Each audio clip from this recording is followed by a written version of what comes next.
The skeleton of PoE 2 has always been really, really fucking good, but my basal expectation is the dog heap that was point 2. My current fucking sentiment for the game is honestly title of the stream, like, because PoE 2 in its current state, I cannot judge as a real game. It is just a test demo for all of the mechanics that you kind of want to put into the game. Which is fine. You can call it a beta. Dude, it's hot as shit today, too. But, like, it's not a real fucking video gaming experience. I do have Tommy's hyping this shit up. And apparently the patch note is out in, like, 40 minutes. So I'm gonna, like, watch this entire thing slowly. And then we're gonna go into the patch notes. Because currently, if I'm being completely honest, even if PoE 2.3 announcement turns out to be like Dog Heap 2.0, there are more things wrong with PoE 2 than there are right. So I don't think I should really sit here and go through like expectations for the patch like I do with LE. Like, I want to fix armor, I want to make monsters feel good, I want to make mapping feel good, I want you to get rid of towers, I want you to add more mechanics, I want you to like make skills feel more fun. Like, you can have them be dimorphic, you can have like bossing skills and like regular skills, but right now it just feels like sometimes you need to like tap into bossing skills to kill even like regular magic and rare monsters. A lot of balance changes, so many number changes, like, and that's just like looking at it from like a surface level lens. Honestly, over time, GGG's never let me down. I know I'm not like the most enfranchised PoE player, but at the same time, like, in my time here, they've always like done incredible solutions to like every single problem they have. But that's the preamble, I think. Let's get into it. I'm Jonathan Rogers from Grinding Gear Games. Hello, John. And welcome to GGG Live. Today we're going to show you an exclusive reveal of what's coming next for Path of Exile 2. Twitch drops are enabled on today's live stream, so you'll be able to claim your Sun Priest's Incineration rare finisher Got effects it. by Looks following sick. the instructions below. Now with that out of the way, let's get started. It's time to give you a teaser of what's coming in Path of Exile 2, the Third Edict.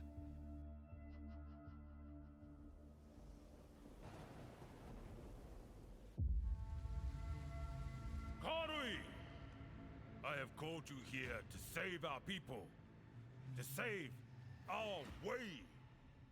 Over the ages, we have known pain like no other. But Okay, so this is... And we became mighty. They did mention they were going to add Tota. Now, outsiders So, maybe Tota? And we have stood by, doing nothing. Hear my voice, ancestors. Or New Act. Show us Both? your strength. Show us the true way. I understand. Weapon enchantments?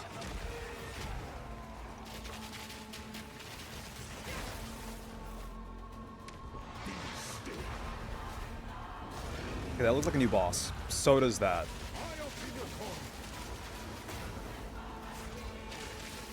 This doesn't look like Tota. This just looks like new bosses. That... I mean, that's just like the ultimatum boss, but sure.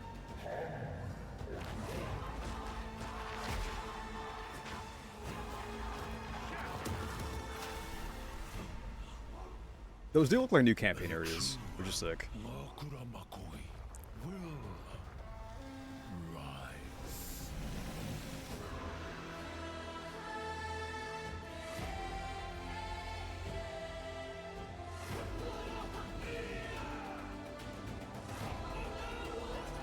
Yep, 24 new bosses.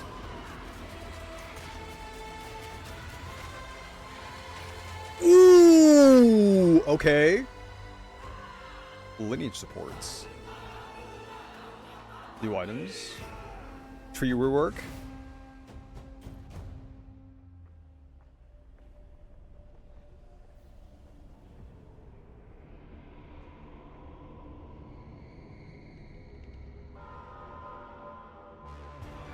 And yep, that's the leak. We do have Abyss. Holy shit, I guess Cat was right. That boss looked familiar. Like the moth type.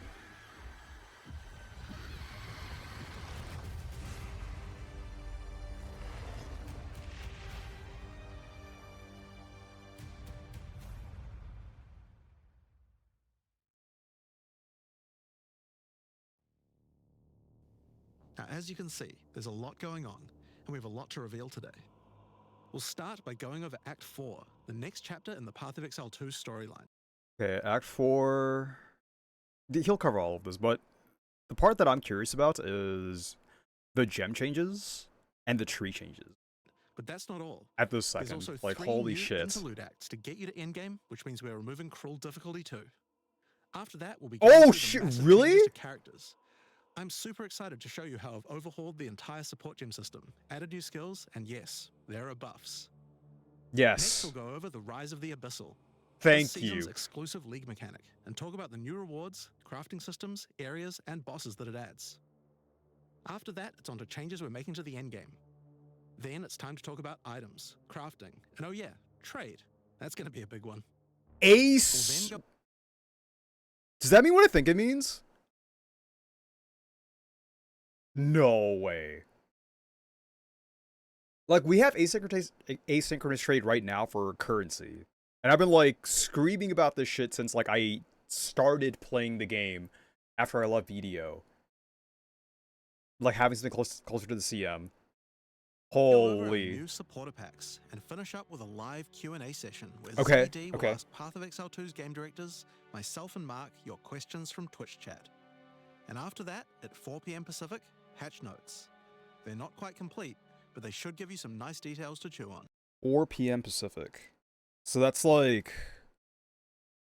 It is like 20 minutes for me. Alright, I'm just gonna watch this entire thing and then go We've into, got like, a lot to patch cover notes. today, but first, another announcement. When the third edict launches on the 29th, we'll be having a free weekend for Path of Exile 2. Nice. That's right, Path of Exile 2 will be free for the first time without requiring an early access key.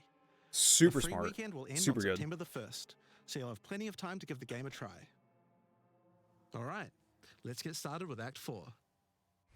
The story continues from the end of Act 3. Doryani has agreed to help you find an ancient weapon that can be used against corruption, the instrument of the Third Edict. The Okay. weapon was broken in ages past, but he believes that the pieces may be found in the Karui Archipelago, the home of the Karui tribes. You will need to journey to Kingsmarch, We're so hire a back. ship, and set sail. When you open the map, you can choose to sail anywhere you like. Act 4 is completely non-linear, and you can visit the islands in any order you choose. So kind Will of you like Act visit the 2. pristine beaches of Whakapanu Island? The Karui whisper of a curse that afflicts all who travel there. Perhaps it's related to the weapon you seek. Or maybe you will visit the volcanic shores of the Isle of Kin. The Kin have been more restless recently, mining for sulfite and driven by some dark force. I was gonna say that was sulfite, Perhaps you will choose And to we have consult with one of Delve, the local Karui tribes. but not really. Their ancient wisdom could hold clues to finding the Third Edict. Wait a second. You can just click to return. That's nice. Consult with one of the local Karui tribes. Wonder how Their ancient instantaneous it is, wisdom just could like hold TP clues out to finding the Third Edict. if you do it. No matter where you choose to go, you will fight dangerous beasts, find fabulous treasures,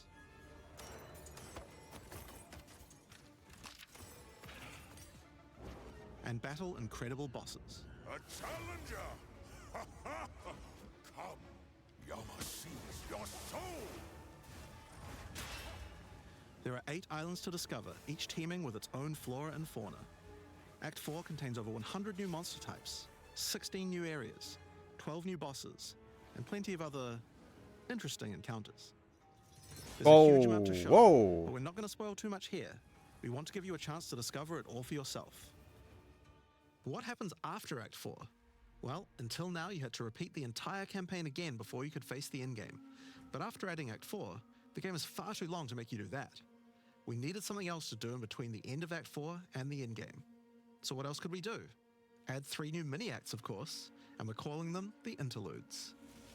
The interludes are a set of 3 temporary sides. So does this mean they're gonna add 5 and 6 later?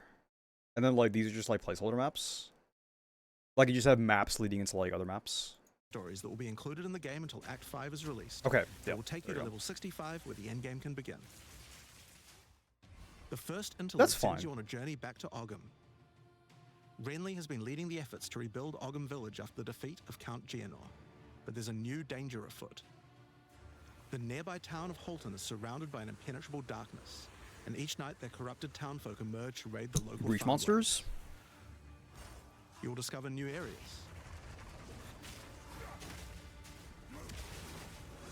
And new bosses. You'll need to find your way through the darkness, Is that Verana?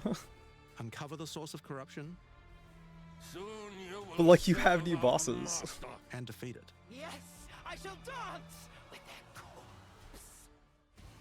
And that's just the first interlude. The second interlude will have you return to the Vasteri Desert, where Asala has been given a sacred duty. When the skies align, the gifting of water requires a chosen. Okay, so these feel like the interludes kind of feel like preludes to like what is going to happen in Acts 5 and 6, which is like really smart. Or maybe these are like scrapped ideas. I like that they don't feel like this doesn't seem like they're just random ass missions or like random ass maps. Like they feel like they're actually part of like the story and the world building, which is segment sick. to meet with the Selkari, guardians of the sacred water, but they're nowhere to be found. You will need to track down the Selkari. I actually am a find huge those fan of the story, responsible for disrupting the gifting. which gets Fight lost a even little more bit, but new still. bosses. Discover the secrets of the ancient ritual. Discover new locations, Bro can't fucking hold it in. and ultimately help Asala carry out her sacred duty. Now for Interlude 3. As Royal Thaumaturge of the Vaal, Doryani had plans within plans to save his people from the cataclysm perpetuated by Atzeri's lust for power. One such plan involved sealing a group of willing Vaal deep in a great mountain vault near the home of the Asmeri, deep enough to survive the cataclysm. Oh shit, I love Fallout. Even though thousands of years have passed, he believes that their descendants may still live. Oh my god, it actually is Defeating the Fallout. The journey up the mountain will be dangerous. New foes stand in your way. And the further up the mountain you venture, the colder it will become. Explore caves of ice and enter the vault itself. Who can say what you will find within? The interludes are 6 to 7 areas each and generally include 4 boss fights as well. When you put that together with Act 4, that adds up to 35 new areas in the campaign and 24 The new wasteland is bosses. cruel and inhospitable.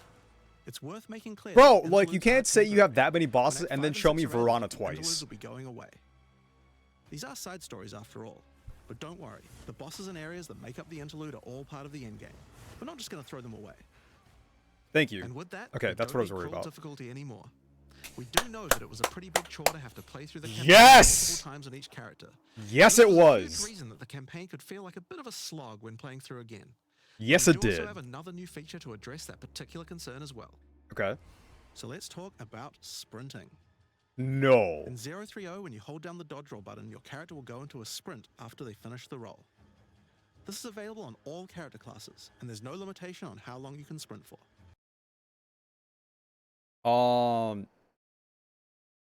There's no limitation. I think no matter what comes out after this, I'm saying it right now, this is my single favorite edition in every patch thus far, including this one, and anything that will come in the future. The primary purpose of this feature is to make navigating areas faster when out of combat. Because of that, This if works you like do this? take a Oh. hit while sprinting, you'll fall to the ground. Oh shit. The best idea is to use a skill when you see monsters. That'll break you out of the sprint so you can engage with no danger. If you do need to run away from monsters, just hold spacebar. You won't be vulnerable during the roll, and you're faster while sprinting than basically any monster in the game, allowing you to retreat from combat. Sprint is a pretty significant change to PoE 2's gameplay. What I like most about it is that we can accelerate the pace of the game for those who want that, without Yes. having to compromise on PoE 2's more visceral combat systems. Yes. Okay, so that's the new extensions to the campaign, but there's a whole giant league to play through as well. Okay. Already patches like a 10 out of 10. Immediately with this, the patch is a 10 out of 10. I'll leave that to Mark to talk about later. Holy And shit. that's because what I want to talk about now is the new stuff for your character. We have sprinting, bro! New systems here. Holy Support fuck! gems. Now, support gems are one of the most interesting elements to creating a build. They're what enables so many interesting mechanics and different ways to play. But PoE 2's support gem system has just never been quite right. One of the major issues is the limitation of only having one support gem of each type on your character. We didn't want builds to just become using the same 5 most powerful supports in every skill. The problem with this design, though, is that it's actually working against using multiple skills in your build. If you can only use each support gem on one skill, it means that you're encouraged to go all in on that one ability. Yep. And we want to encourage you to combo your abilities. Or Something have to play needed jumbling, change. but... So with that in mind, we've removed the restriction of having one of each support gem per character. You can now use as many copies as you like. As many? This should drastically increase the amount of What? possible builds. and What did they increase do amount with of skill the gemling ascendancy? That's a There are a lot of huge potential builds that change. suffered from the previous restriction. For example, a poison build previously couldn't add poison to more than one skill. They couldn't use stacking poison on more than Why does it say poison 1? Because it had like a number next to multi-shot as well. In case they don't explain it, I want to know why. one skill either. This severely limited your ability to combo with anything outside of the specifically designed poison archetype, but now you can.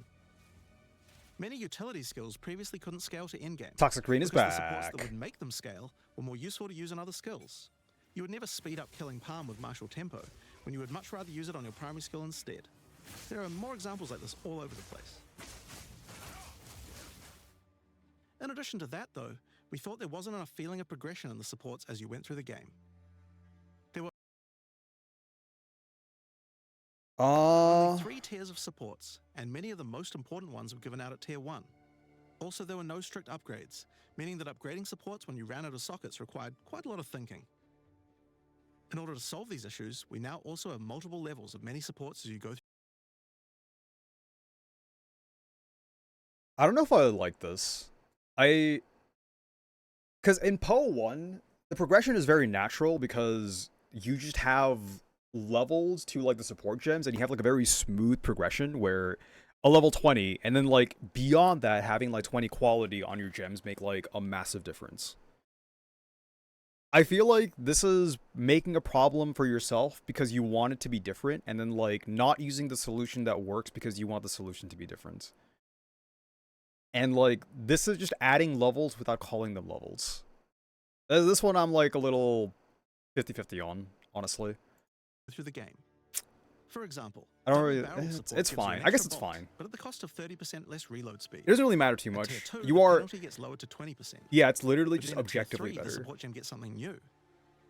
It is now reloads objectively better. automatically when you heavy stun an enemy. In some cases, These the are kinda like highest woke tiers might gems. work a little differently, and you'll have to decide if you like the upgrade or not, depending on your build. For example, rapid casting. The first couple of levels gives 15, then 20% increased cast speed.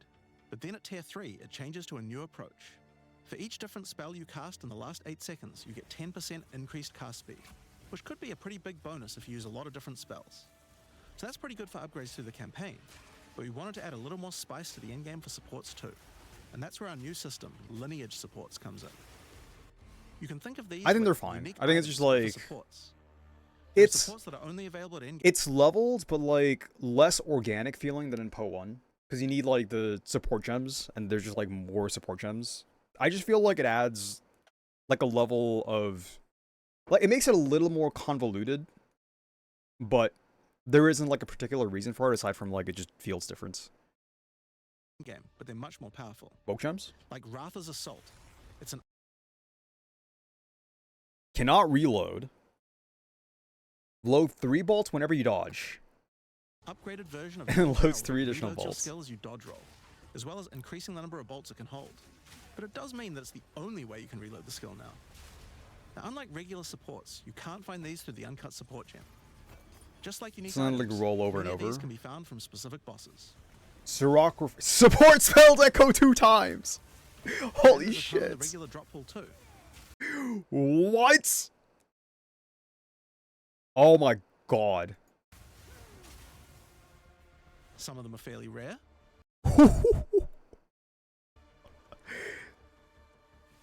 above is fairly common. They've just made like gemling stuff available globally in terms of like gems. Now I really, really want to know what gemling actually does. If they like lean heavier into like this is the attribute stack in class, I kind of love it. Some of them are build defining. Others are Totems? straight up power Okay. upgrades. Inverted Elirez, but There's around 40 permanently, lineage supports no being added throughout conditions. the endgame. Wait, is it actually no All conditions? in all, there's around 40 upgrades. Yeah, it's literally 120% cost multiplier. It can be on any hit, so it's like both spells and weapons.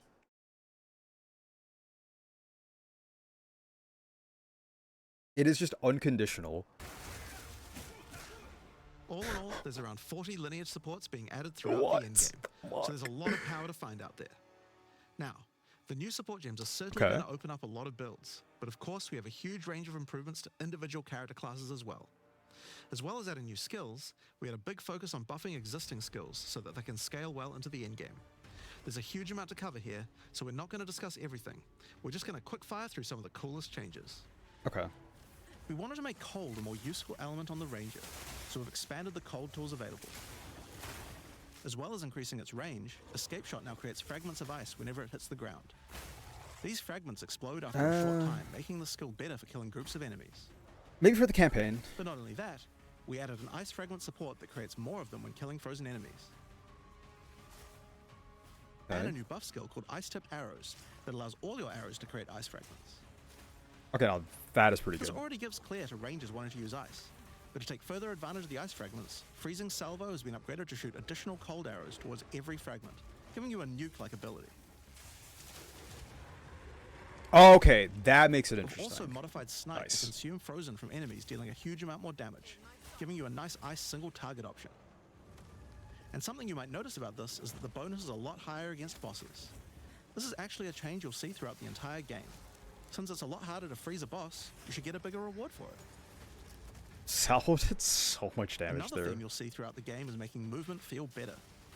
Toxic Growth is a skill that was pretty cool, but a bit annoying to use with the jump that it had. I'm already very happy with like the sprints, Now bro. Toxic Growth is a range skill, so you can spam it more easily.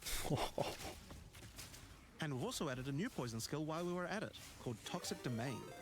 It creates a small area around you Holy. that makes all your attacks create toxic growth pustules. Hey Stanley, thanks for the follow. Welcome.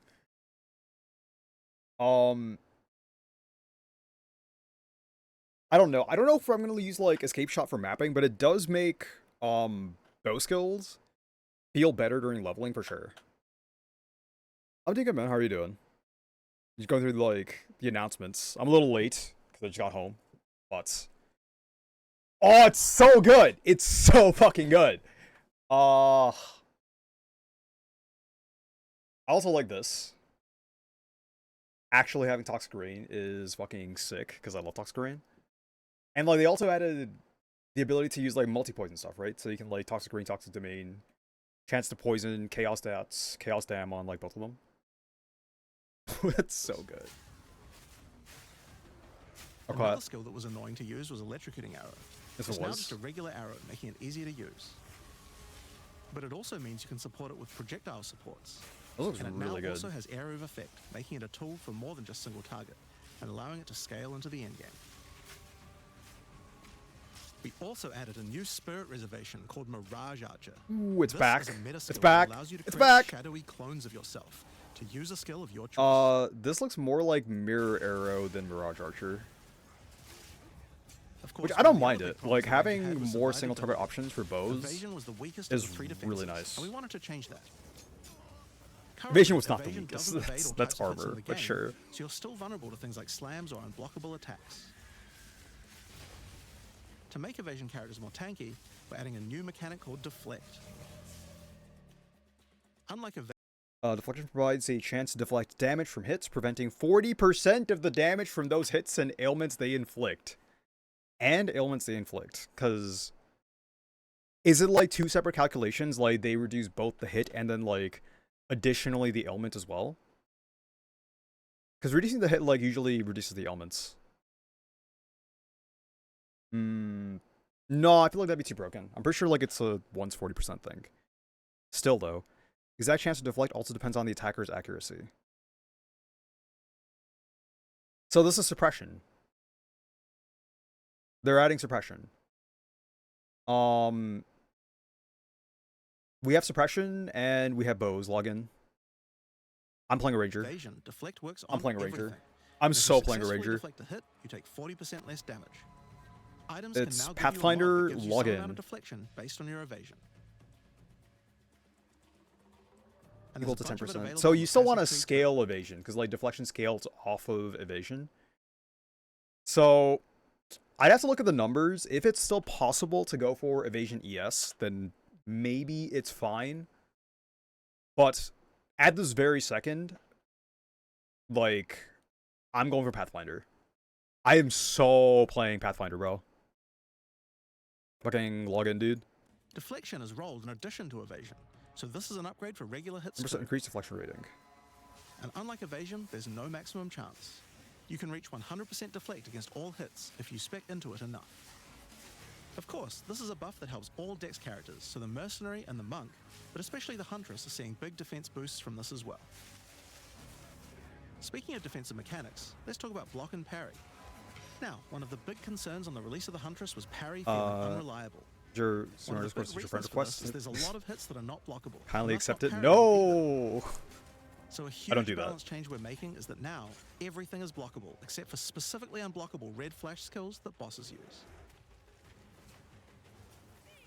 This makes parry much more reliable. And not only that, but to make block and parry nicer to use, you now also move can faster than stop before Viper? while using these abilities. This is a massive buff to passive block as well. So to I counter feel that, like- we did have to lower the max passive block a bit. I feel like that's how it always worked, but maybe not. But overall, you should I didn't feel play more with safe. blocks, so I don't know. Those for Fire your warrior skills on the players. warrior were not really cutting the mustard, so we decided we needed to Okay. upgrade a bunch of them, but also add some more as well. Let's start with a buff.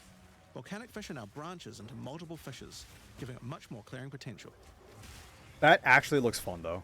We've also added a That new looks skill called really good. Forge Hammer. This skill throws a molten hammer that does a slam at a distance. You can recall the hammer Oh shit, back I using love the skill again Dawnbreaker. if you like, but the cool It doesn't thing to do is pierce. Use a war cry near it. It explodes. Using a war cry makes the hammer Oh, explode, that's what it making a bunch of is. volcanic fishes around. Oh, it Volcanic repeats from the fishes same re-trigger when you point. slam them, so it's a great skill to make a flaming arena to fight a boss. Land it.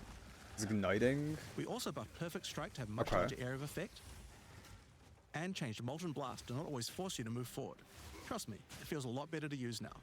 The skill now has massively boosted chance to ignite monsters as well. And you're going to 200% want to more ignite chance, monsters due to actually. a new glory Okay. skill called Ancestral Cry. Ancestral Cry charges up with glory by igniting monsters, invoking King Kaum's favor. After you do, use it to channel Kaum's ancestral power. Every attack will be ancestrally boosted with fire. Your very steps Explosions. will explode, triggering volcanic fishes. We're so And back. molten balls will erupt from your attacks. Warrior shield skills were another area Like we wanted warrior to improve. actually Now that we've looks got fun. sprint, we actually don't need to have a cooldown on shield charge anymore.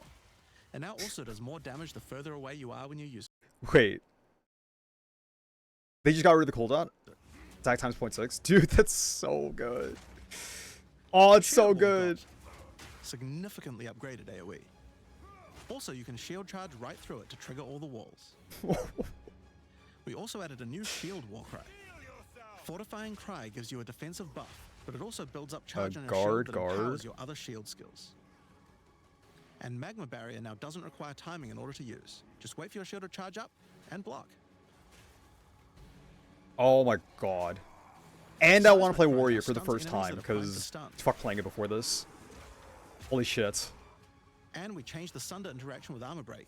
It now also gives a Sundered Armor debuff that makes enemies take 40% extra physical damage. Great for bosses. Ancestral Warrior Totem has undergone some pretty significant changes too.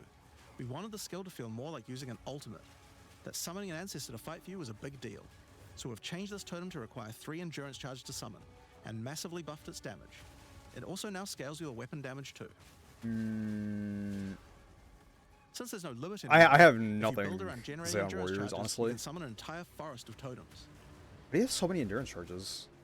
In order to make that easier, we added some new sources of endurance charges. There's now a support Chance to gain Endurance Charge when heavily stunning a non-unique enemy. 1? Oh, heavily... No, it's for a unique enemy. Gain Endurance Charge when hitting an enemy with support skill when perfectly... Okay. to make Perfect Strike generate charges, and a support for generating endurance charges from heavy stuns as well. Fuck yeah, dude. Speaking of totems, we wanted to upgrade the Warbringer. Among the other changes we've made to this class, Answered Call now gives an extra totem, and the spirits have just been generally buffed in many ways. Use it with your limitless ancestral warrior forest to make an army of Karui that would make Tukahama proud. We've also merged the Great Wolf Howl and Warcaller's Bellow support, so that you can get all the benefits with 1 point. And Encased in Jade no longer removes the Jade when getting hit, making it a much better defense. Next up, let's talk about accuracy. Accuracy was always intended to be something that warriors didn't need to care about very much so long as they're in close combat. But unfortunately, that's not currently the case. This was particularly annoying with skills like Bone Shatter, which you certainly don't want. Wait. I have not played Warrior. Bone Shatter could miss before this?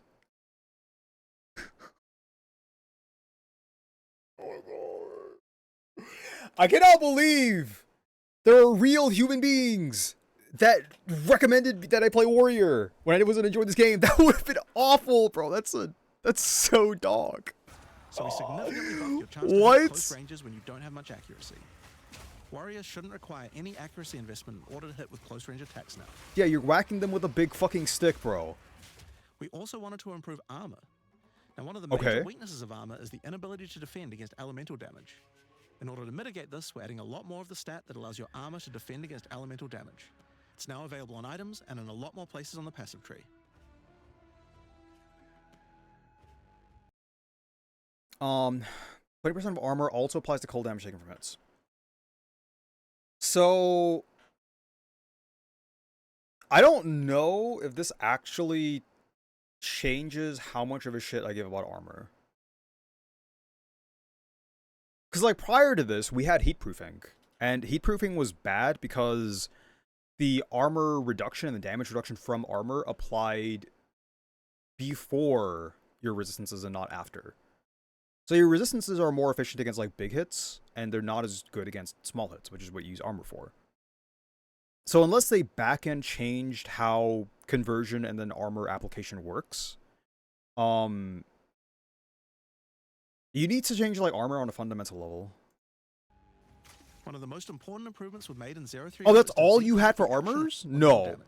It's now available to hit at close ranges when you don't have much accuracy. Warriors shouldn't require any accuracy investment in order to hit with close range attacks now. We also wanted to improve armor. Now, one of the What exact? Depends on damage dealt, but hard 90%. Yeah, so unless I'm missing something, I don't think this change does anything for armor. Well, rip playing warriors. The major weaknesses of armor is the inability to defend against elemental damage. In order to mitigate this, we're adding a lot more of the stat that allows your armor to defend against elemental damage. And also fizz damage. It's now available on items and in a lot more places on the passive tree. One of the most important improvements we've made in 0.3.0 is Wait a second. What was that? What was that first node? More places on the passive tree. Oh, 15% of armor applies to LE damage taken from hits. Yeah, I'm not doing this. Like, you've added suppression. Even if I'm playing warrior, I'm not saying warrior is completely off the table, but if I'm playing warrior, I am 100% going for pure evasion and then deflection at this point. If I'm reading all this right. One of the most important improvements we've made in 0.3.0 is to declunk the action and flow of shooting crossbows. You can now reload crossbows without any movement penalty. But not only that, all skills that can be used while moving now slow you for a shorter amount of time. This change benefits everyone, not just crossbow skills. With both of these changes put together, the run and gun playstyle feels much better. It's hard to explain how important this change is for the feel of the class. The Mercenary is also a good chance to talk about how we're rebalancing to make comboing skills much better. Take Shock, for example. It buffs damage and lasts 4 seconds right now. But that isn't really giving you enough time to take advantage of it. If you're going to add a lightning skill into a build that otherwise wouldn't use one, we need to make mechanics like this much better. So we've increased shock duration on monsters to last 8 seconds. And As a skills like Plasma baseline? Blast, which are intended to be good at shocking enemies, now increase the damage bonus by a lot more. You'll find changes like this all around the game. Chill now You mean lasts like for 8 other seconds, ailments as giving you well? more of a reason to weave in cold damage. Freezing Okay. skills are So better at ailments as freezing. well. Burning skills need to cause burns that last longer. But making skills like Permafrost Bolts and Incendiary Shot double down on how they're supposed to be used, it makes using them in your build alongside other skills much more likely. We're also making sure to buff specific combos too.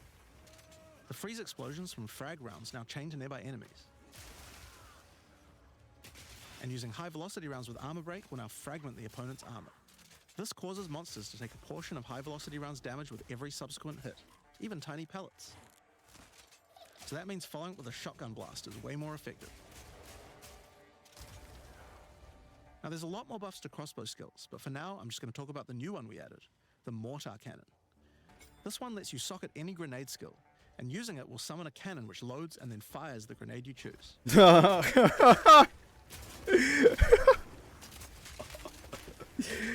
Oh. Issue on the Mercenary were banners. They were just All right. not very Well, good, I guess we know what so this we're is doing a playing. big upgrade to them. They now last longer, Explosive arrow is people know back. of them, Also, I hear and we sneezing. One removed sec. the I'll Valor BRB. mechanic. They now just give a much more consistent and stronger buff, and you can use BRB.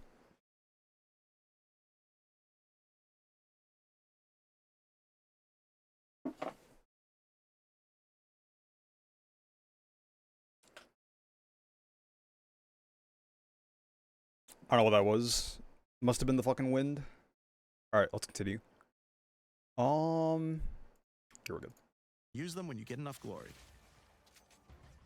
On which, one of the main focuses was making various minion types more useful to use together. Melee minions in particular were just not that great compared to ranged ones. As a starting point, we just straight up removed the requirement for fuck minions to minions. have accuracy. Attack minions now always hit, which makes them Okay, way dude, better. what is going on?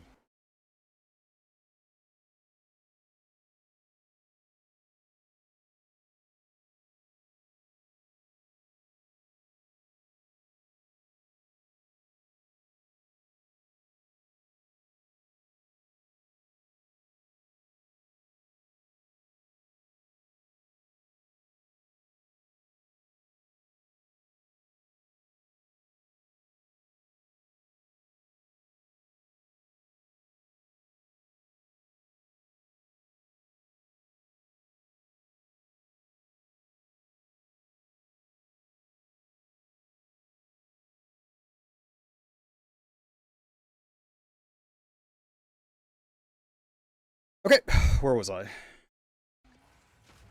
Right, witches, Brutes got witches. some good numeric buffs, but we also added a new command skill where they do a war cry that intimidates enemies and detonates any frozen monsters and allies around you in a big cold explosion. We've also changed the Frost Mage's command skill minions to an will ability now, to that be adds honest, ice armor but to your other minions, adding a layer of defense. Good for all the minion players. And it makes them deal cold damage back to the attacker as well. The ice armor also makes the minion count as frozen, so the brute's war cry can detonate them too. Unearth was changed to work on corpses of your dead skeletons, allowing you to summon the minions more easily in boss fights. And they also got a new jump ability, allowing them to get into combat faster. Ray's Spectre was also feeling pretty weak for the spirit cost they have. To be honest, we were a little afraid of these when we first balanced them. We've both decreased the spirit cost for a large range of monsters, and have significantly increased Spectre damage too. They should feel a lot more impactful. There's also a lot of new spellcaster weapons with newer cult skills. But I'll just talk about one of them that I Okay. thought was particularly cool. The Reaping Staff is actually a wicked scythe that gives you a new ability called Reap. When an enemy is low in life, you can dash forward and rake enemies with the scythe to cull them instantly, healing you. You don't get blood You charges, can also inflict but critical weakness on enemies too. I do love Reap. Now, there's a lot of balance changes in the Witch's Ascendancy classes, but I'll just talk about 2 of them for now. On the Blood Mage, you were previously required to spend your first points on Sangomancy, which really was supposed to be the downside for being able to access the powerful abilities on the rest of the class. In order to make picking the Blood Mage a better early option, we've made Sangomancy free, unlocking the power of the rest of the class immediately. Wait a second. Oh, that's so huge. Hang on. I gotta look at the tree. I gotta look at the tree.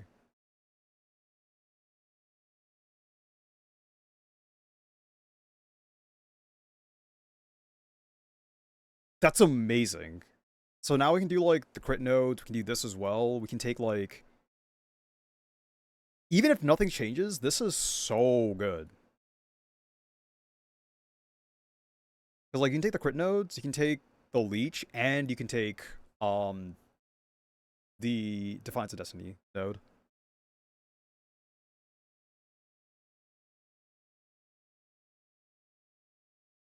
Oh my god. Bloodwing's lock-in. On the Infernalist, the demon form wasn't something people were really using because you lost your weapon stats while transformed. Well, you no longer do, so it's a much better. Oh, really? On the Monk, the wind skills needed a big upgrade for sure. Staggering Palm can now stack up its duration if you use the skill multiple times in a row, so you can keep the effect of all your skills throwing up wind much more easily. Wind Blast had the purpose of building up to dazing an enemy, but dazing just wasn't worth all that effort. Now it just dazes on hit, meaning a single Wind Blast will make all your skills stun enemies more easily. Following up with Vaulting Impact on a dazed enemy previously did a bunch of stun. Now it allows you to break your enemy's stance.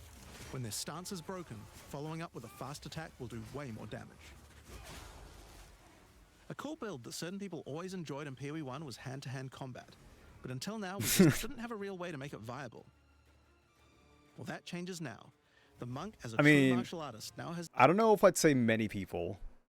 It was literally just Facebreaker and leveling with one with nothing. But, like, more recently, the only people that really played it were, like, mercenaries. Oh, we just have Hollow Palm Technique now. Does damage based on the skill level. Per item evasion rating on equipped armor items. Hand-to-hand Pathfinder. Has the ability to so learn down. the Hollow Palm Technique, a keystone that lets you use all quarterstaff skills while unarmed. Okay. All quarterstaff attacks now have a special unarmed version, and you get further bonuses to all your attacks from stacking energy shield and evasion on your character.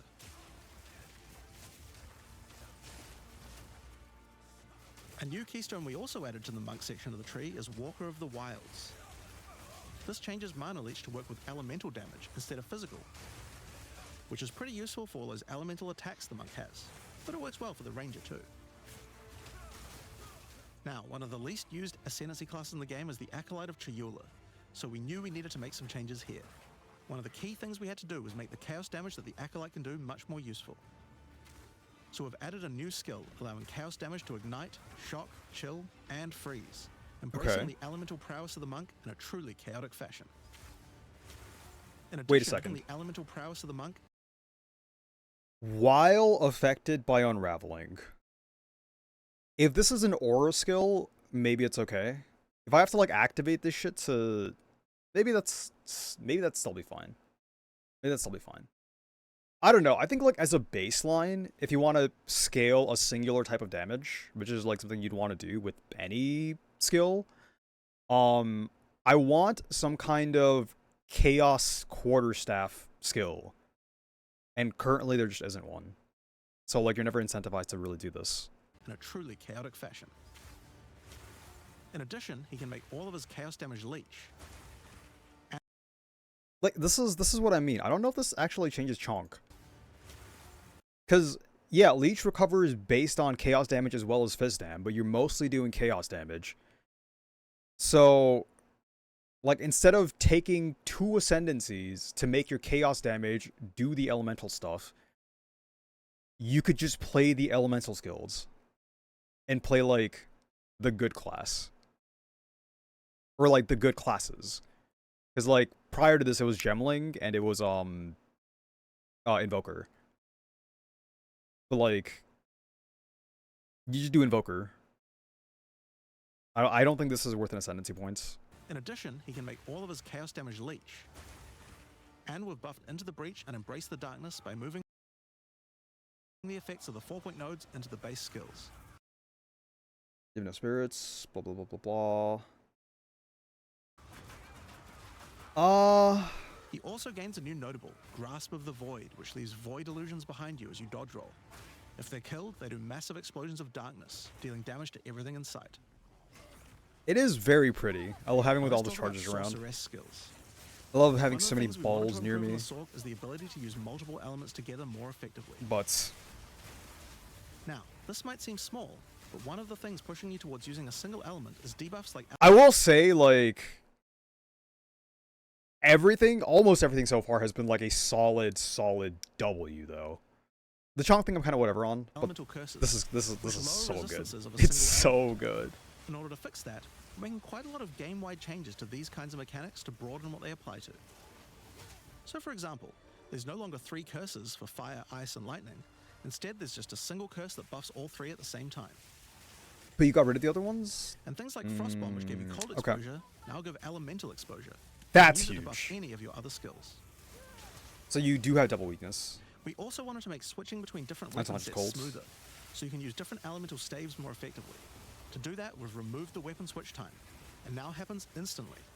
This applies game-wide too. Completely? Now we didn't just want to stop there. We wanted to add some specific mechanics that work between different Oh my elements, god. and that's where elemental infusions Spark come in. login? Certain skills can now drop elemental infusions.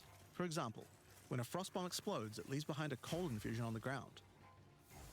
After picking it up, you can spend it on one of any number of different skills to transform how they work.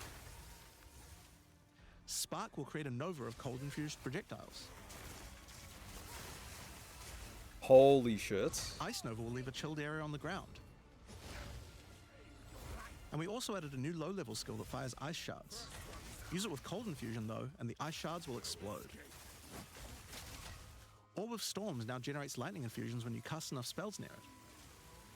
And that's all spells, by the way, not just lightning. Once you have one, you could cast a lightning flame wall, which adds both fire and lightning damage to all the projectiles that pass through it. What?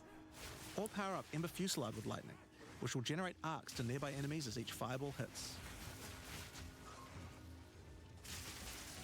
Or maybe go lightning on lightning with arc. This skill is now a projectile, and by infusing it, you can go full Palpatine. That's what I want to do. Get fire infusions That's by so blowing up sick. monsters with living bomb. Then use them with Comet to summon a giant fire meteor from the sky. Or use it with Firestorm, which transforms it from a small area into a much bigger one. Firestorm is unique in that it can be infused by multiple different elements at the same time. Add an ice infusion to rain down ice at the same time as the fire.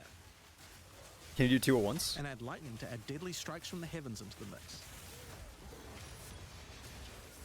Or use it with all 3 to generate Oh, you something can! truly apocalyptic. Cold Snap has been simply turned into Snap. Previously you could use it to shatter ice, but now it works to detonate all of the different elemental ailments, and makes them leave behind infusions. And just like how you could previously use it on Frostbolt, you can now also use it on Orb of Storms and Solar Orb to detonate those as well, which means you can create many infusions at once. We also have a Spirit Reservation skill, That's and amazing. a support gem to help generate them too. Remnants created by support skills can be collected from further away.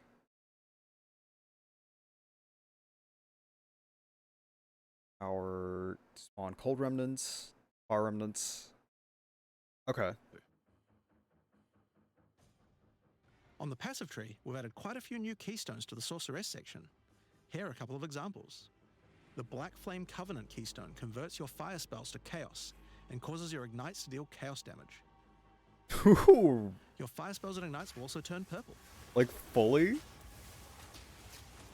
The Ritual Cadence keystone causes your invocation skills to trigger more times, but makes them trigger periodically over a longer duration instead of one.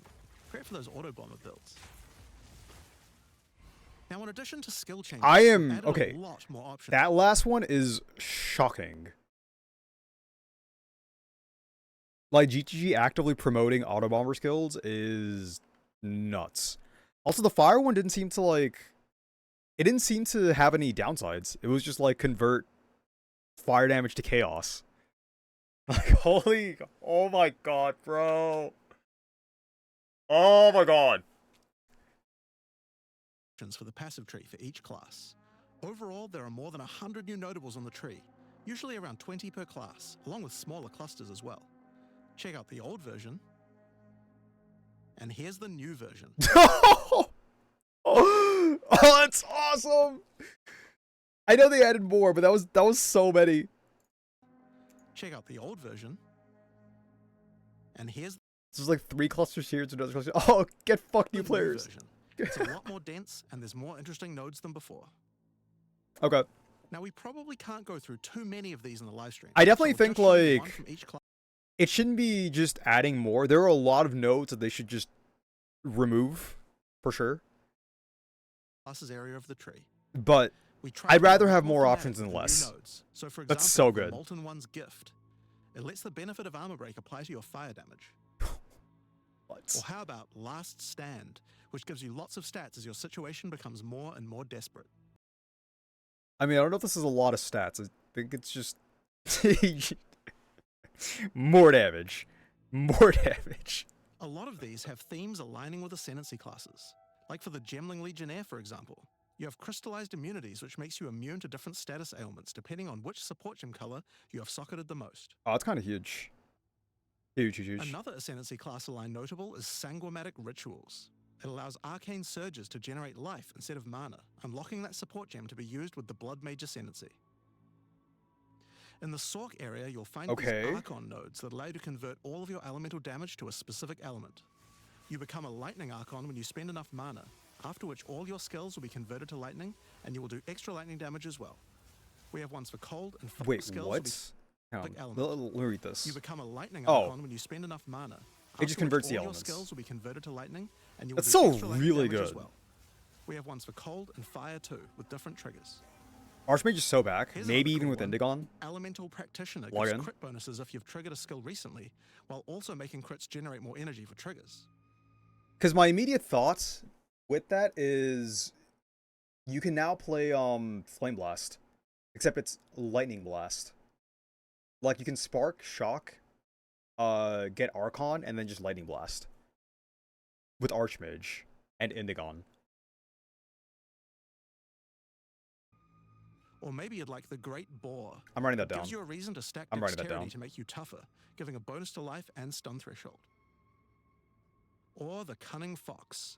It straight up gives you 5% quality to all your gems. Okay, that's ridiculous though. Now, another major What? change is attribute requirements. We felt like players probably had a few too many nodes and attributes, and not enough in interesting passives. So we lowered attribute requirements by 25%. So they are right. They should do this. Having like 205 requirement on a gem is just like subhuman. It is insane. But at the same time, a big part of that is also jewels, which is the best thing. Which I guess they're also addressing with the tree changes. Dude, I wanna stick my teeth into the goddamn tree, bro. Oh, it looks so good. Across the board. That means you'll have more points to spend on interesting notables rather than just needing to allocate more strength, dex, and int. Now there are way more changes than just these. These are just some of the cooler ones we wanted to show off, but I'd say that's just about enough for now. We're not even half done yet. So I think it's time that we talk about the League, the rise of the Abyssal. And to do that, I'd like to hand things over to Mark. As you just saw, even though Hey, there Mark. are major changes to How's it the going? campaign for this update, we want to make sure that every time you come back for an expansion, each area feels different with something extra going on. It is really important to make sure your experience when returning between expansions is fresh and filled with new content. And the way we did this was through leagues. Every expansion we make has a league, which not only has a fresh economy, Bro. but also has new content exclusively available in that It league. just looks like So, he's been working let's delve hard, into the bro. details of what Holy Path shit. of Exile 2's first official league is bringing to the table. The Abyssal are a race that have mastery of forbidden magics and necromancy. They were thought to be extinct, but have merely been biding their time underground. You first encounter Okay. signs of the Abyssal in Clairfell, where you discover that during the night, weaker members of the Undead Legion have been attacking the encampment. The townsfolk require your help to investigate where the monsters are coming from and put a stop to their attacks. Out there, It's getting hot. It's like lurking beneath the surface. As you proceed through Rayclast, you'll find fissures in the earth connected to larger pits. The monsters normally inhabiting the area are being affected by it. harmed by it even, having their souls eaten to strengthen the abyssal underground. As you defeat the monsters, the fissure closes and abyssal emerge, angered by you killing their food. Once all those fissures have been sealed, the pit activates, and more abyssal pour out. This is where the larger and more dangerous monsters reveal themselves, as hordes of abyssal spew out from the pit to take your soul. If you kill a magic pack, then magic abyssal arise. If you kill a rare, then a rare monster will emerge from the pit, having absorbed some or all of its modifiers for itself. This means the monsters emerging will generally be more difficult and more rewarding, as each modifier gives better rewards. If you are able to kill them all, the pit will seal shut. As each pit is closed, it reveals a potential reward. Abyssal troves will rise up out of the pits, allowing you to get some epic loot. A Nod Rib. Areas often contain many pits, with many fissures, and the amount goes up as you progress through the game, getting more intense. It doesn't stop there.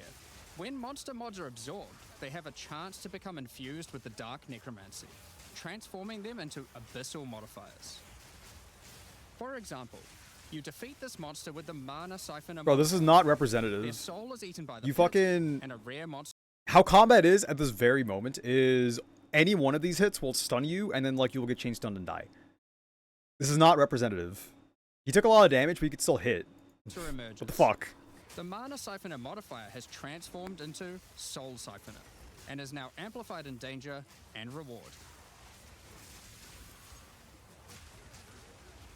Abyssal pits also interact That wasn't with other particularly monsters and rewarding, mechanics. but it's okay. If you defeat a rogue exile that's near, Not accurately it'll be representative. revived as a Lichborn that has multiple abyssal modifiers. Lichborn exiles even have their own unique jewel they can drop, if you are lucky enough to encounter and kill them. Okay. If an abyss spawns near a boss, killing it will summon a gigantic Giga Larvae creature. What? Monsters imprisoned in essences near abyss. When he said gigantic, I thought he was kidding. Holy shit. That thing was a chunker, bro. Dude, I kind of really love this. Are affected by the abyss too.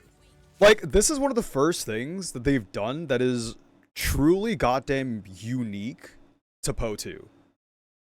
Where you have map mechanics that aren't, like, just linearly, almost passively interacting with, like, other mechanics in the game. Like, yeah, you could have, like, Delirium in Harvest, for example, but that's just, like, Delirium monsters in Harvest. Like, you can have a ritual in the middle of a Delirium, but, like, that's just pausing the Delirium to, like, do a ritual, and then, like, you start doing the Delirium again. This is, like, causing the map to evolve with Abyss, and I want more mechanics like this. Even, like, Ritual and Breach, stuff we've had before, were just, like, things that you had that interacted with the map as additive things. This is multiplicative. Abyss is a more multiplier to, like, my enjoyment of They maps. will come with an additional I love new this essence so item that can fucking be used much. to craft your items. It's so good.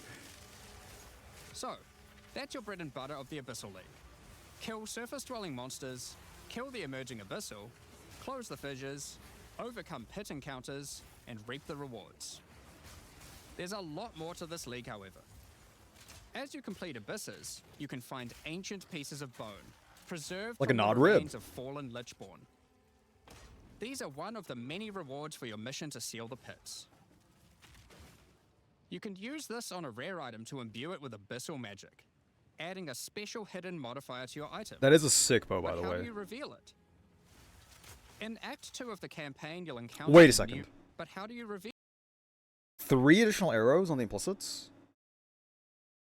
Did this, like, get added in the interim? This was not around when I was playing the game. This is a sick bow, by the way. In Act 2 of the campaign, you'll encounter a new area. This area is overrun by the Abyssal and the Lost Men. After clearing through this area, you'll find the Well of Souls, a giant cavity with a massive vortex of souls swirling beneath you. So how do you reveal the mods on your Abyssal-infused items?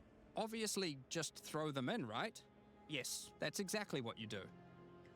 Before Oh, they're throwing it in, literally you just are given the failed option of items. how you want to transform. Like, it's in the literally form of failed a choice items. of 3 different modifiers. Okay. Once you've chosen your desired mod, throw it in, where it will absorb the power of the souls, and the ominous creature will then retrieve it for you. These modifiers can be ones from the core mod pool, all the way through to specialized modifiers that cannot normally appear on items.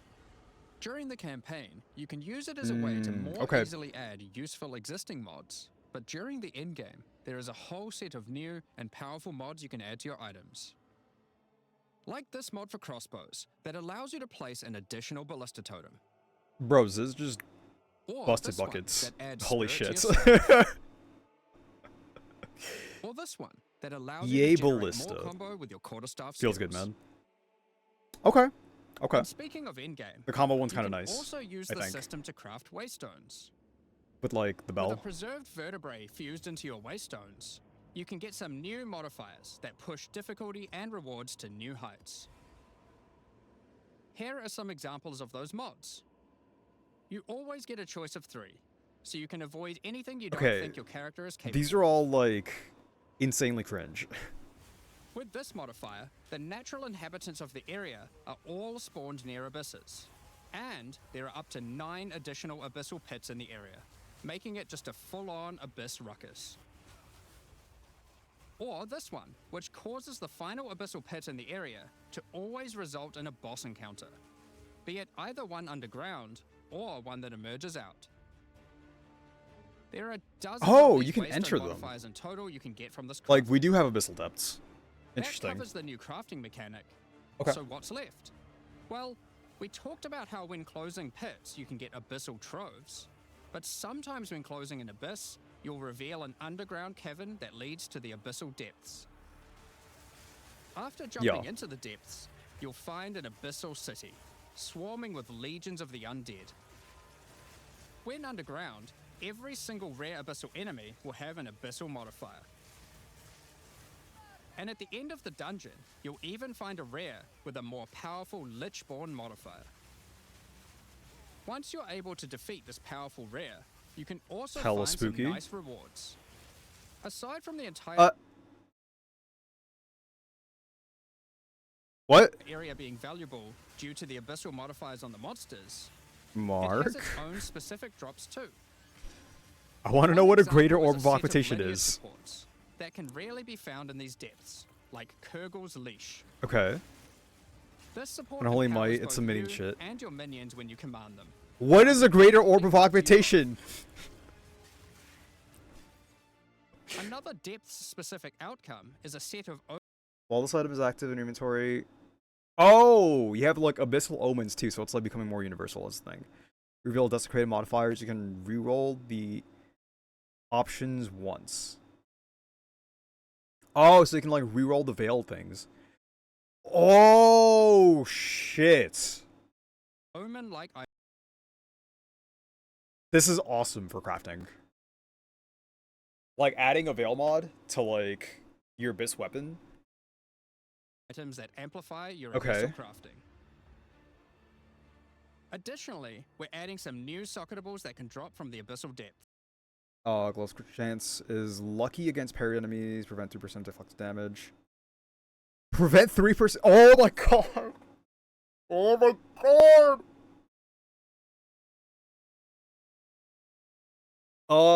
You're playing bows. You're playing four of these in body armors for sure. 5 potentially. I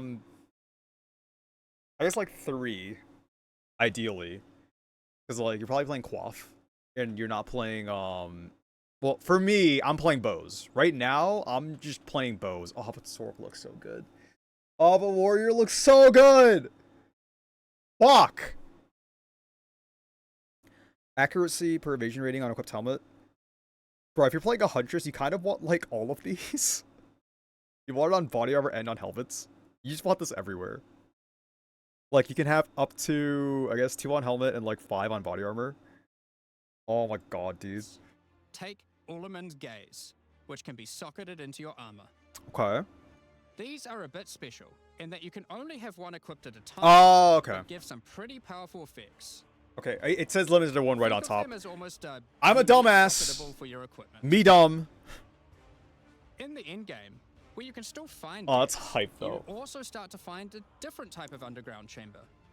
In these areas, you'll find an ancient spire, a device being used by commanders of the abyssal factions to plunge Rayclast into a lightless void. Your goal is simple: kill this commander and destroy the spire. Isn't this just like Abyss Eater? This is just Eater of Worlds, no? Like the design? There are 4 bosses in the Abyss League, and there are some pretty cool uniques available from them. Darkest Enthroned is back. Okay. Gains bonuses from socket items as though it was a helmet. 87% login. An example is this belt, Darkness Enthroned. It's back. It has It's 2 back, baby. sockets. But hold It's on, back. socketables don't work on belts. Well, this belt has a special mod that allows it to count as a different slot for the purpose of socketables. So it's not just gonna be helmets. This one, for example, counts as a helmet. It's not just a I helmet. kind of want one that counts as a body armor. I wonder how rare that one is. You can also find this unique jewel, Undying Hate.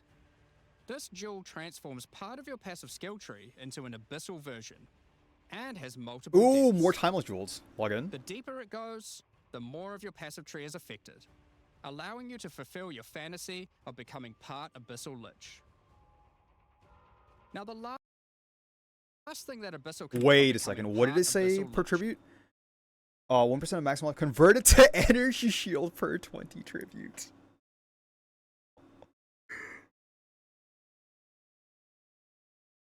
Oh my god. Okay. Now the last thing that Abyssal commanders can drop is a Finger of the Lich. But what use do you have with a random undead finger? Well, the next time you return to the Well of Souls, with the finger in your inventory, your character will almost feel compelled. To do what though, you might ask? To jump in. The items you threw in came back more powerful, right? So what's the worst that could happen? Well, you will just have to find that one out for yourself. Along with the introduction of Act 4 and the interlude, And they're not even done! adding 25 new in-game maps. These maps will contain all the new monsters and bosses we're adding, improving variety and giving you opportunities to experience the new boss fights many times. Let's take a look at some examples. Rock Pools is a map where you explore a shallow rocky coastline, surrounded by coral and filled with sirens. At the end is a giant Goblin King boss, ready to eat sulfite and squish you like a bug. What is up with his face, bro? Oh, that's a gauge. Holton is an Ezomite township Okay. which has seen better days. Explore and clear the township to find a gothic, Reaper-like boss, with the ability to manipulate storms and fry you with both lightning and wither you with chaos. It's for honor, bro. Given some of the new bosses added are a bit more epic, such as the Act boss and final bosses of each interlude part, it would be a bit of a waste to just use them as regular map bosses. Instead, we'll be adding some new mechanics to the Atlas that use them. Oh, what's These going on start there? appearing pretty fast into the endgame and will help bridge the gap until you do your pinnacle bosses. In the desert biome, you can encounter a wild sandstorm. 3 maps around the sandstorm contain a device you must activate. Upon doing this, the sandstorm's magic is disrupted, revealing the map inside and allowing you to access it and find the cause. Fucking love this. This presents itself in the form of a boss, similar to the existing Citadel bosses. This boss is a Faradin Swordmaster, who has been blessed with the power of a Time Djinn, allowing him to take his swordsmanship to the next level by replicating himself, maneuvering rapidly, and severing the fabric of time itself with his powerful slashes. In the water biome, What you'll in the encounter Final a giant Fantasy alligator. VII did I just see there? What? What? In the ring the fabric of time itself with his powerful slashes. What in the limit break of In the water Omnislime? biome, you'll encounter a giant maelstrom, Oh, it's so where good. one of the maps That's surrounding so the water good. biome connects to it, but the connection is obscured. You must run the maps nearby, hoping to find a beacon, which will remove the maelstrom and reveal the connection to that map. Another example is this Val vault in the mountain biome. But how do we get inside? Running the adjacent maps to it will yield a key, which you can then use to gain access to this vault. Oh, I need a Or map. Okay. you could just trade for one, I guess. Use the key to dispel the powerful force field surrounding it, leading to the Val Elite and their rewards inside. These all contain Uber versions of the Act 4 boss, and the bosses at the end of each part of the interlude. Okay. And each have their own exclusive drop pool of new lineage supports, which, as Jonathan spoke about earlier, are powerful support gems that modify your skills in pretty crazy ways. As an example of a lineage support which can come from the Faradin Swordmaster mentioned earlier, Crits bifurcates. Still become usable after you have moved for 20 meters. And usable again after you. What? we have Garukan's Resolve, which causes your critical strikes to fork, but requires some mobility on your part to properly enable. From the boss sealed in the Val Vault, we have Paquate's Pact, which supports your war cries, causing them to inflict massive amounts of corrupted blood at the cost of your own life. Additionally, So that's Corrupted some Cry? maps can now spawn summoner Sure. circles, a room resembling an Ezomite henge. Activating this henge will spawn bosses. It's as simple as that. We'll also be making changes to how affixes and waystones work. As the current prefixes equals good, suffixes equals bad iteration isn't quite hitting the mark.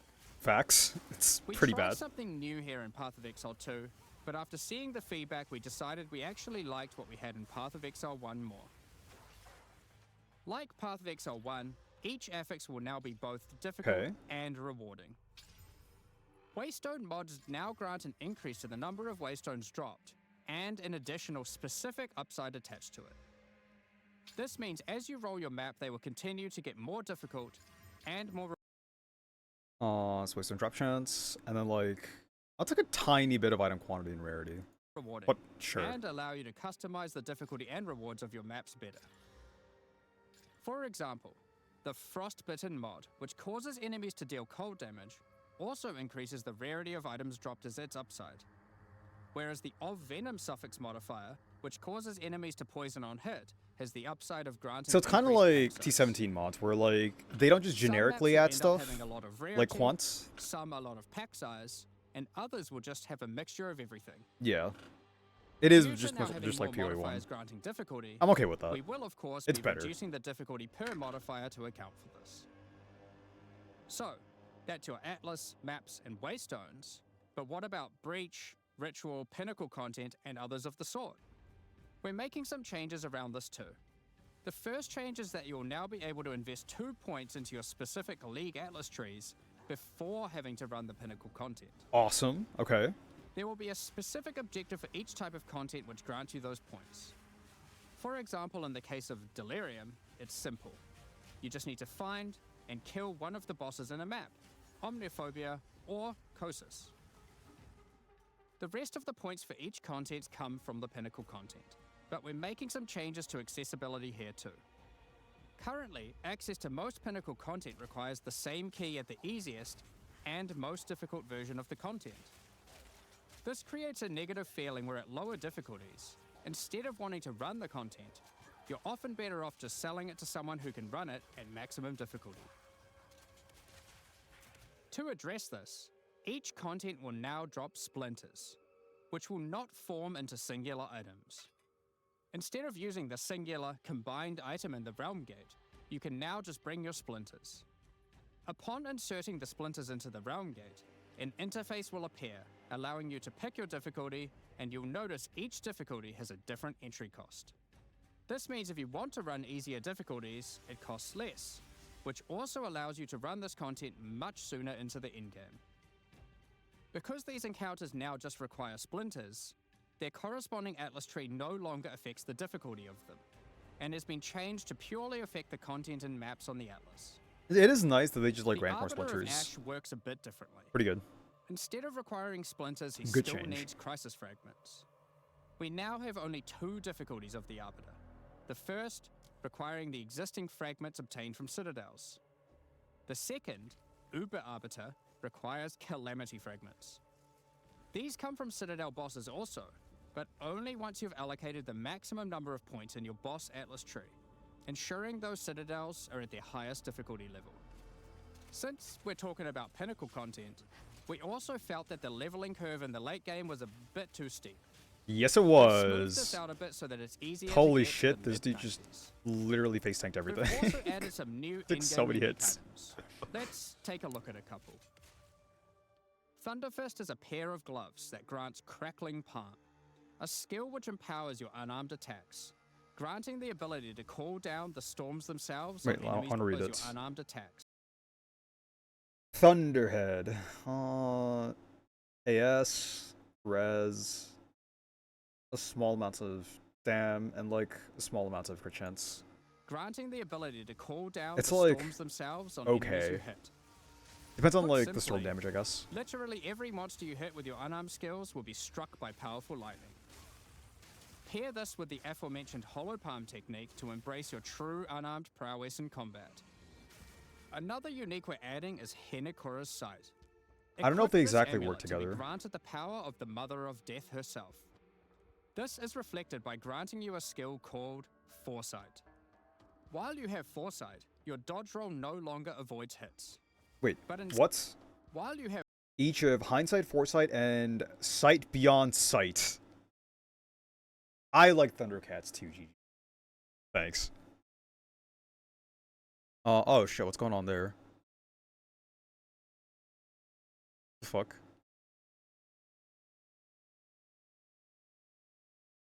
Wild. Okay. Hindsight lasts for 17 seconds. Foresight prevents dodge roll from avoiding hits, and lasts until immediately before you are hit while dodge rolling. Downside makes you unable to die and lasts for a 1.5 second duration. Unable to die. Foresight, your dodge roll no longer avoids hits. But instead, being hit while dodge rolling restores you to full life and makes you unable to die for a brief period of time. What the fuck? You'll notice when this does occur, a copy of your character appears and takes the full damage. This is you seeing that future, as if you hadn't been wearing the amulet. Ultimately, your in-game experience should be more streamlined. With new content to find, you'll be able to invest in your Atlas trees sooner, engage with pinnacle content faster, I love this, bro. Thank have you so less much. FOMO running said pinnacle content, reach higher levels easier, and do all of that while finding many new chase endgame items. Talking about finding items is one thing, but what about crafting them? We've taken a step back and looked at some of our crafting systems to make some notable improvements. Actual crafting? Let's start with essences. Actual which suffered crafting. from an issue where the regular Okay. essences were effectively useless and didn't give players the Are you gonna tools tell or me excitement what that a the crafting greater system should augment was provide. about? To alleviate these concerns, essences are being changed in a few ways. Firstly, they're being changed to function like regals and add specific modifiers with specific values, meaning you know exactly what you're going to get. We found that Okay. players were often bottlenecked by regal orbs when crafting in the campaign, so this helps to fill that gap, allowing you to better upgrade your items. But, I mean, for campaign, like, how often were you getting essences? Because, like, I wasn't getting essences very often in campaign, for sure. I don't know, maybe it's fine. For example, this Lesser Essence of Flames, which will be able to add a flat amount of fire damage to your magic martial weapons. Okay. Secondly, we're adding many more tiers. That Lesser Essence of Flames, for example, has a regular variant and a greater variant too, adding even more fire damage with each upgrade.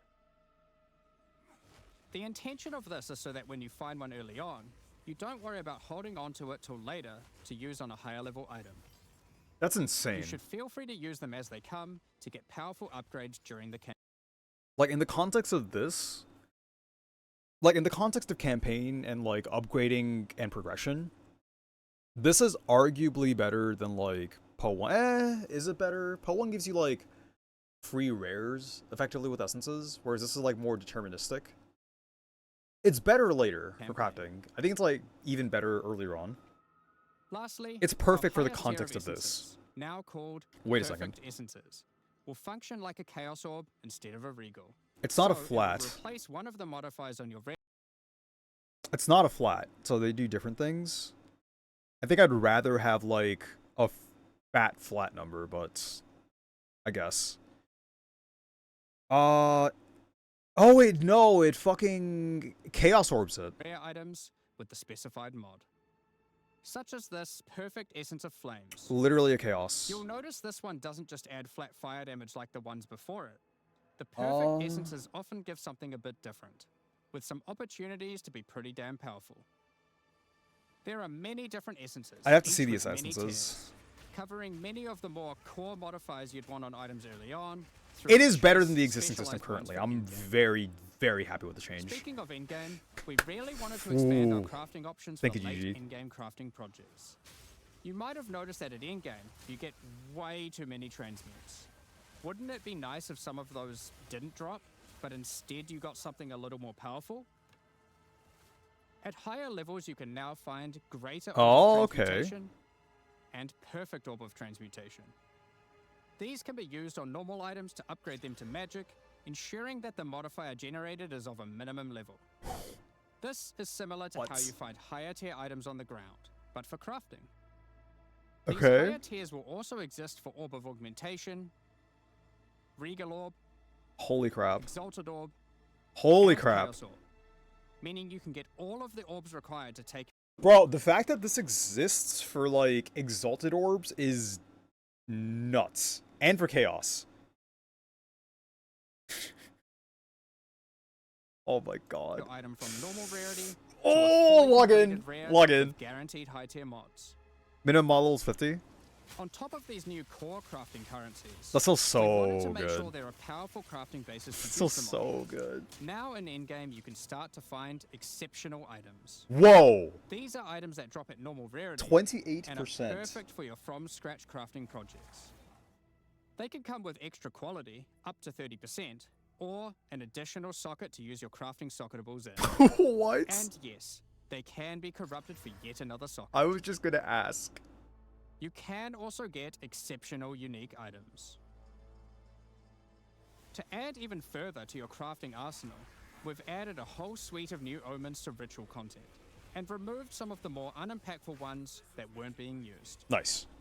Some of the new omens include the Omen of the Ancients, which will cause your next Orb of Chance to not destroy the item, but generate a random unique of the same class. Or the Omen of Sanctification, which is my Wait. new favorite class. From the same class. So, that just means an amulet to Or amulet the because it Guide, turned a but solar generate amulet a into crimson random unique of the amulets. same class. Okay. So it's Or not as the Omen of deterministic. Sanctification, But which is my you can new definitely favorite. gamble with that shit.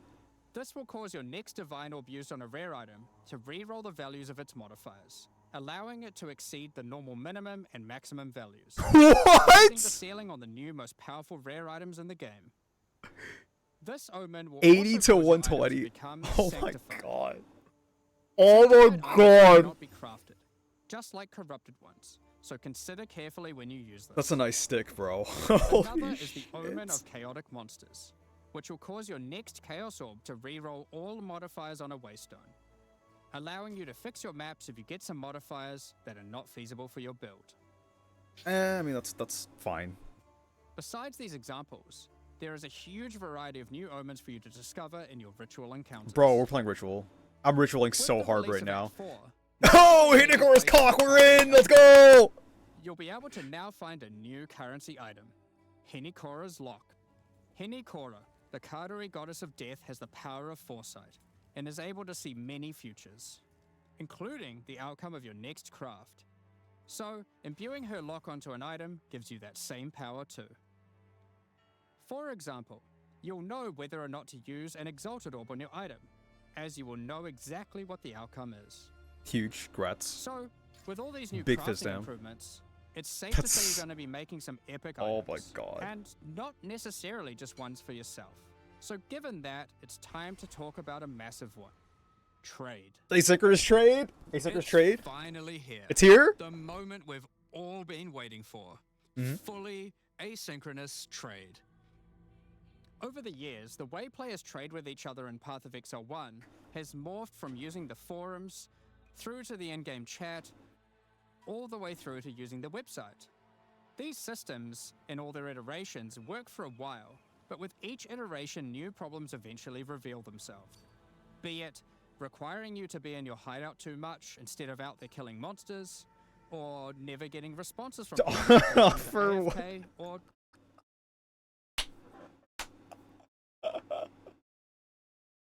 Now this is, oh shit, I'm covering it. Hang on.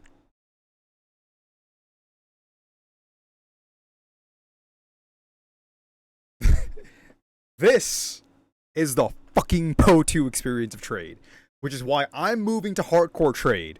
It's because of this garbage right here. This shit. Oh my god, dude. Oh my god. But okay. Alright, let's see it. Let's see it. What do you got? just can't be bothered.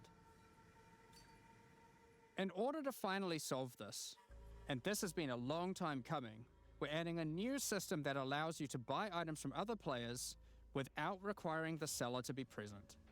They can continue farming, killing monsters, AFK as they please, and can even be offline. With the introduction of King's March in Act 4, you will encounter Ange, assistant to Rog in the Meridian Free Traders Company.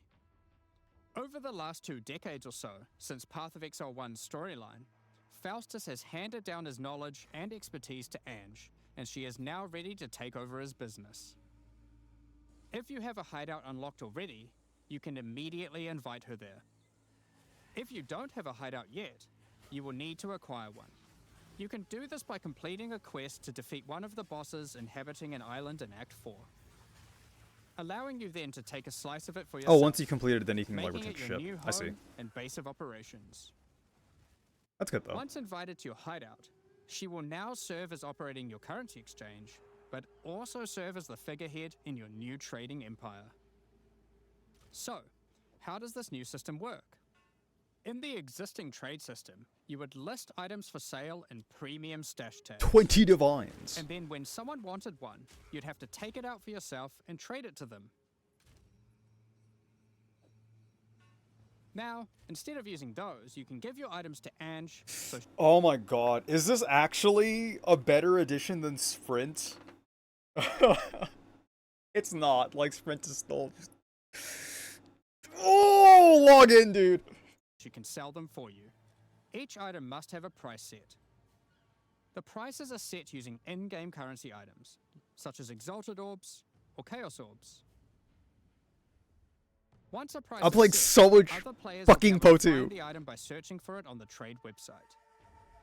Once a desired item has been found, you can hit a button, which will instantly teleport your character in-game to their hideout. Then, you can immediately purchase the item. And while there, if you want, browse their other goods, in case there's a good deal someone else hasn't yet discovered. What? You'll notice that as a buyer, on top of the currency the seller set for the price, it also costs gold to purchase an item, as Ange has bills to pay after all. As a seller, you'll immediately receive a notification when an item of yours is sold, and can also see an effect above Ange in your hideout when she has unclaimed currency. Just go talk to her, claim your currency, and continue playing at your leisure. As many people This is already incredible. acquired premium stash tabs There for the are- purpose of the trade system, There are going to be an unholy number of problems with this, for sure. But, oh man. Oh, dude. system, we wanted to add a way for you to convert your existing tabs to merchants tabs, if you want. You can I'm do playing that trade. here I'm playing AT on trade. the website, Like 100 but fucking percent. only if you purchase those tabs. Oh my release of god. The third edict. To clarify, the existing trade system will remain fully intact, so your premium stash tabs will not lose any of their functionality. We just figured people might want to switch over to this new system. We expect a lot Can we of switch feedback between the around this two? new system, Like, and if are I'm looking like, okay, I want 3 tabs at the outset, and then I'm like, I didn't need 3 tabs. I only wanted 2 tabs. Can I, like, switch back? forward to trying it out with you. As we are not able to test internally with an And this shouldn't be a entire problem. thriving Hopefully it's not a economy, problem. there will certainly be some kinks to work out.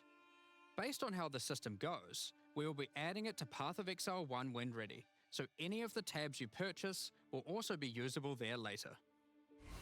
Next up, we're going to Okay, be okay. talking about our new supporter packs.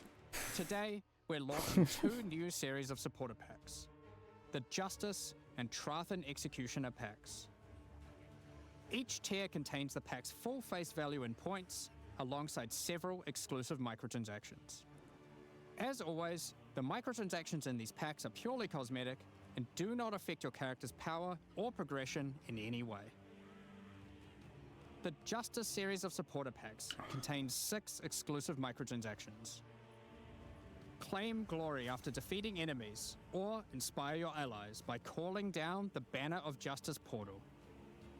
The Sphinx Mystic hideout decoration will identify items for you, displaying them as it does so. This ancient creature has been presented with many items over the eons, so has some strong expressions to make on the quality of your wares.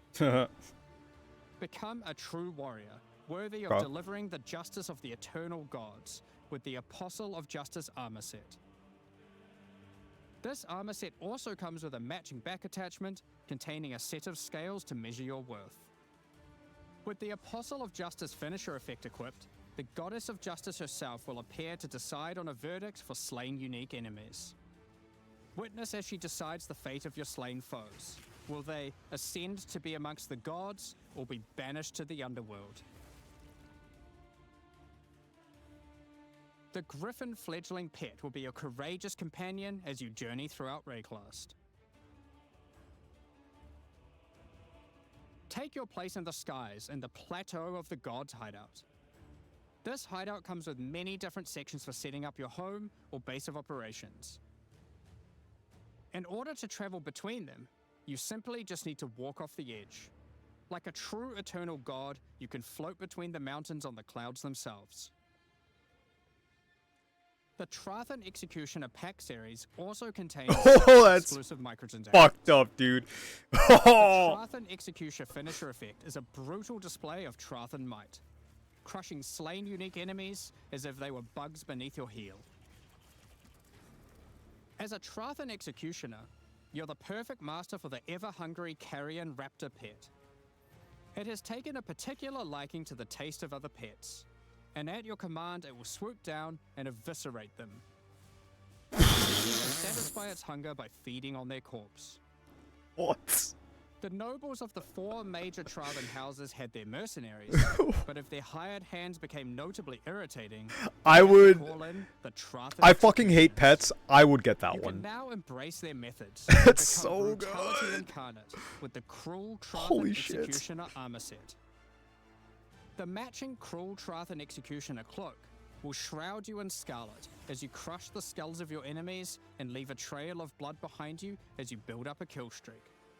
Or use the alternate variant to simply put a skeleton on your back. Be bathed in blood as you mutilate monsters with the Cruel Trathan Executioner character effect. The swirling blood increases in volume as your spree of slaughter continues. Both this effect and the cloak use the same kill streak for tracking how much blood is shown. After a long and tiring day of executions, enjoy a relaxing game of dice with the Goblin Gambler's Hideout decoration. They'll definitely be playing fair, right? The Pulverizer map device brings a horrid efficiency to punishing the damned of Trathis. Each map you open will execute the next victims. This map device in its true ruthlessness tracks the total number of monsters killed, your kills per second, and your largest kill streak up to the point of the map being completed. This is then displayed on a leaderboard so you can take a measure of you and your friends' violence at the end of each map. Additionally, any microtransactions from the supporter packs will be made available for use in Path of Exile 1. That was a very sudden end. Oh my god, bro. Oh my god. This is the single greatest patch for an ARPG I've seen. Fuck. Oh, it's so good. I need to DM him. I need to DM Cat.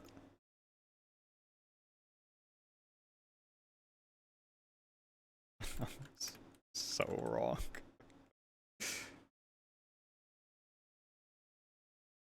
Alright, I'm gonna pull up the patch notes. Okay, verdict on the patch.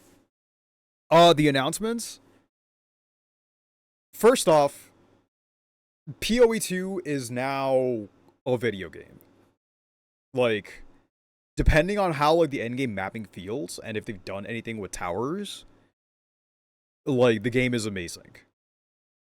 In theory, towers are still like fucking cooked, bro. So like I want to read the patch notes.